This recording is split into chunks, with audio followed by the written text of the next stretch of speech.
ఓం శ్రీ గురుభ్యో నమః. శ్రీధర స్తుతి.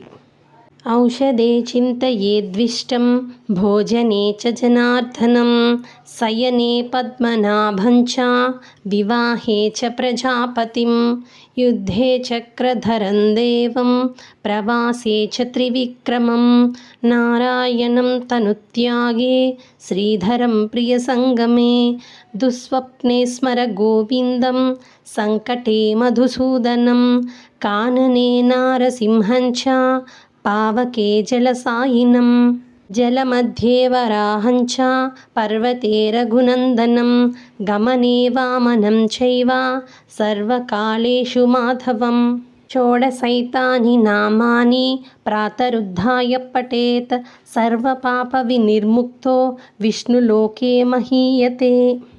ఈ శ్లోకం యొక్క ముఖ్య ఉద్దేశం ప్రతినిత్యము ఏదో ఒక విధంగా భగవంతుణ్ణి ఏదో ఒక రూపంలో స్మరించాలి అని.